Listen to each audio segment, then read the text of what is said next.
Hello, and welcome to another very exciting, thrilling edition of the Book Club of Destiny.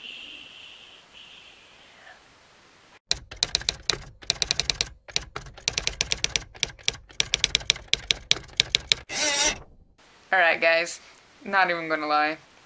I am feeling kind of lazy today. I haven't even done my daily exercise routine yet. It feels like the sort of day for binge watching an entire series on Netflix. Or perhaps reading the sequel to the book you just read. Or also, probably more likely than both of those, is beating the last dungeon in The Legend of Zelda: A Link Between Worlds so that I can go to the final boss battle and beat the whole game and feel like the hero I know I am deep down inside. Yeah, it's possible that will happen today. But you didn't come here to listen to nerdy things like The Legend of Zelda. You came to hear about books. Specifically, this one. Alright, just as a refresher, this book, Nicholas St. North and the Battle of the Nightmare King, is the first book in the Guardian series, and it is that series that Rise of the Guardians, the movie by DreamWorks, is based off of. First off, let me say that I'm not one of those people that is really bothered if a movie is not a copy-paste version of the book. However, I do think it's important to mention that this book is really nothing like the movie. And the reason why I say that is so if you pick up a copy yourself and read it, you don't have certain expectations and are therefore disappointed because your expectations were different than the reality.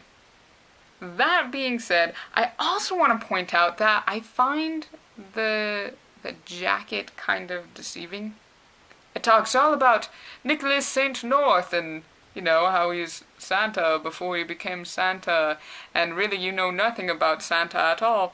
But really, I don't really feel like that's what the story was about at all. I mean, yes, Nicholas St. North is a character, and I know he will continue to be a character throughout the series, and maybe then he will seem more like an unconventional Santa with sword fighting skills. But really, I feel like he was one of three main characters.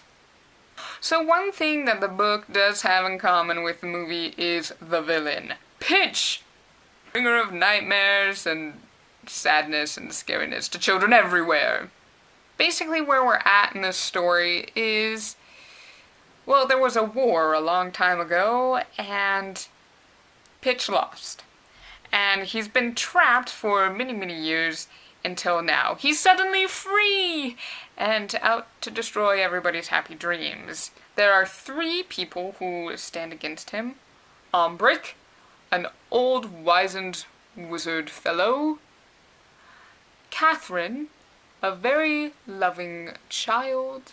And North, a swashbuckling ruffian who really has no aspirations of being anybody's hero, but soon finds himself in that position.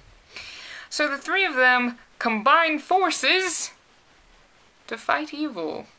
Overall, I thought this was a good, adventurous, fantastical sort of book that will actually appeal to many readers of all ages and types. I think one of the themes that I enjoyed the most was this theme of friendship, but more so there's this element of becoming a better version of yourself because somebody believes in you. They already see you as that better version, and so you want to become that version. There is also these themes about imagination, invention, and belief.